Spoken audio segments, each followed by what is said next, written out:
This Ferrari 412P competed in some of the most high-profile races of its day, including the 24 Hours of Daytona. This mid-engine yellow monster is one of a kind.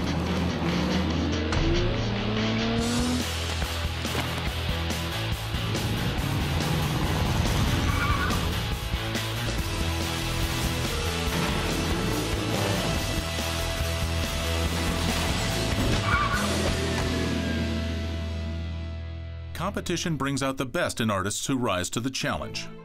Da Vinci and Michelangelo, Beethoven and Mozart, Ferrari and Ford. Enzo Ferrari built a company around his legendary racing cars which dominated the world with speed and design. For a generation, Ferrari's racing cars had reigned virtually unchallenged. First place goes to a Ferrari, second place to another Ferrari. And when it crosses the finish, it makes the 6th year in a row that a Ferrari has won. In the 1960s, that world order was under attack. Henry Ford II, after a proposed merger with Ferrari fell apart, set his sights on defeating Ferrari on his home turf, the racetrack. With a nearly unlimited budget and a single-minded goal, the GT40 was developed specifically to dethrone Ferrari. And it did. The grudge match between Ford and Ferrari was a grudge match between two men, Enzo Ferrari and Henry Ford II, between two nations, between two continents, very much two ideologies. The Ferrari built a car that was about cornering and about performance, and Ford built this car with this huge 7-liter NASCAR engine that was just about straightaway speed. Ferrari and Ford went head-to-head in 1965 at the Constructors' International Touring Championship. Despite Ford's ambitions, he failed to take home the trophy. The Constructors' World Championship was a series of 12 races set up so that all of these different car companies who were competing against each other for the first time in this new era we call globalism, that they can compete against each other and come up with a champion. Whose engineering was sacrosanct? What nation could produce the best cars? Although Ford didn't win, it became too close for comfort, and Enzo Ferrari refused to be pushed aside. Working with his chief engineer, Mauro Forgieri, he designed the Ferrari 412P3, a machine that stunned the racing world with design and power. There were 12 races. Targa Florio, the 24 Hours of Le Mans, 24 Hours of Daytona was added in later, and of course Sebring. World War II was still fresh in people's minds. There was a strong current of nationalism underneath these races. 1966 was a dogfight between Ford's fleet of GT40s and Ferrari's aggressive 330P3s. Ford narrowly won the championship by a slim 2 points. Early in the race, American-made cars take the lead positions. But Ferrari watched very closely and applied what he learned to the racetrack.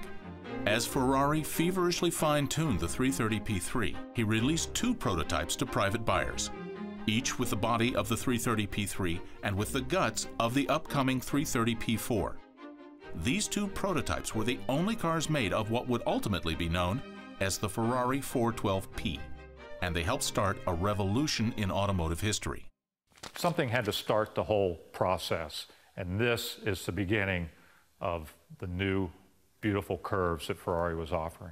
The 412P is really based on the 330P3, which appeared at Le Mans in 1966. And if you look at it today, this was the height of the space race. So it really represented what a sports racing car, a sexy sports racing car would look like at the dawn of the space age. It was striking, unimaginably beautiful, and stood even lower to the ground than Ford's GT40. The new Ferraris were intensely crossbred with emerging Formula One technology to create a more modern suspension.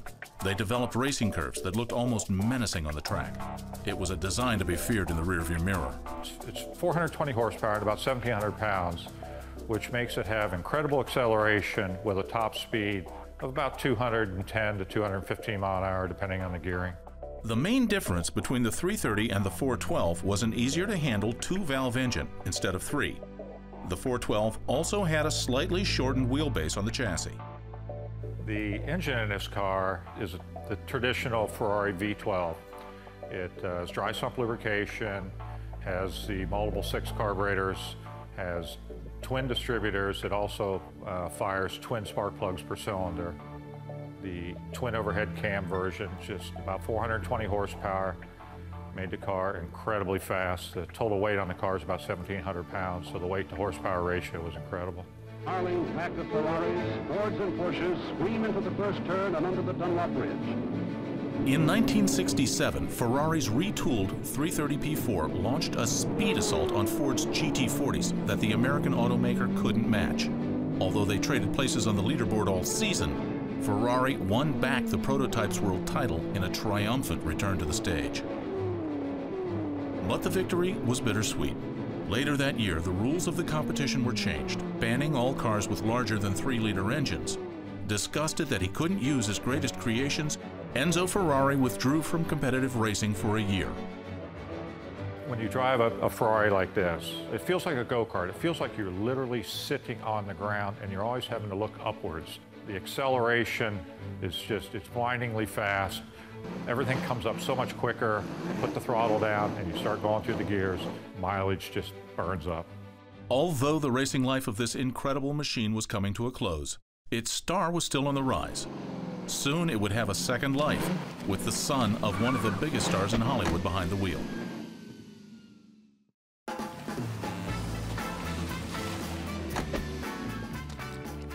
This mid-year model Ferrari 412P marked a turning point in racing lore.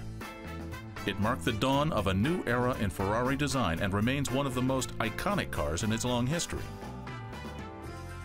With a mid-year production run of only 2 cars, the Ferrari 412P is one of the rarest cars ever built. Initially raced by Willy Maurès and the Belgian national racing team, this particular car had a short but glorious run on the European hill climb and endurance race circuit.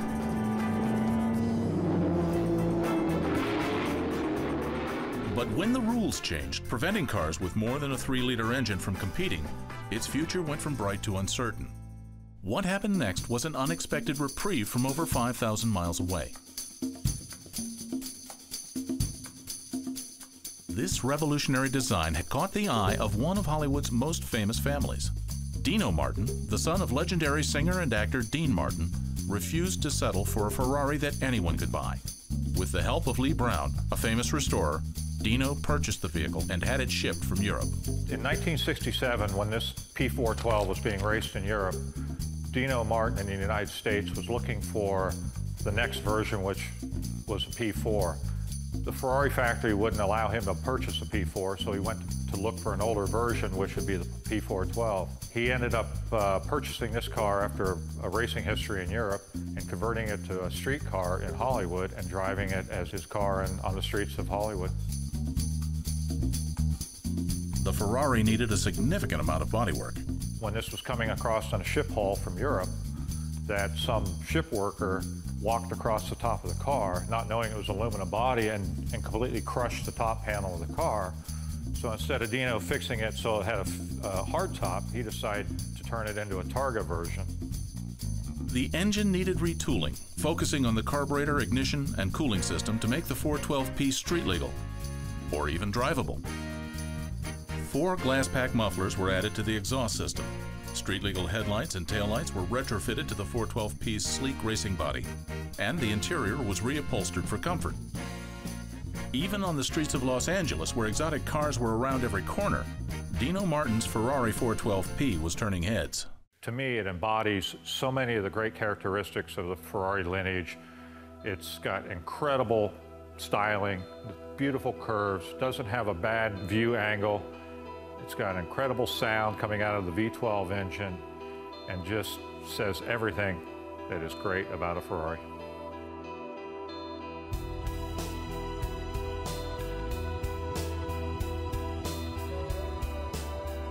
The V12 is the iconic Ferrari engine, and therefore it's the iconic Italian engine.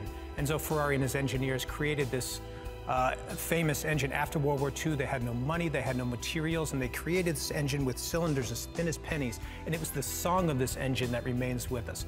Anybody who's ever heard the song of this engine will never forget it.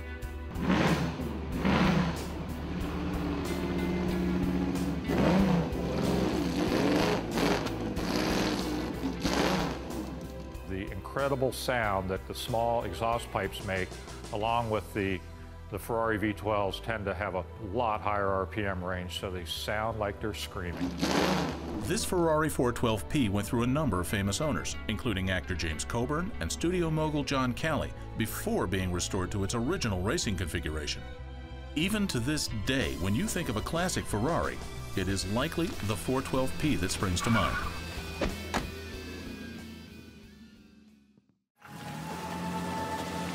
From its experimental beginnings as a race car, through an era of high-life Hollywood cruising, and through its transformative years returning to the original design, the one aspect of this 412P that has remained constant is the sleek and distinctive Ferrari body. The P Series brought in the idea of aerodynamics working on a car. The curves that they built into the car, to me, ended up making the most beautiful Ferrari design ever. The Ferrari 412P was a work of art born of necessity. When the Ferrari racing empire was threatened, one of history's legendary automotive designers reached for an answer. He came up with a design that not only reinvented an entire company, but also changed the course of racing history. One of the rarest race cars on the planet, the Ferrari 412P is a testament to the power of automotive design and absolutely one of a kind.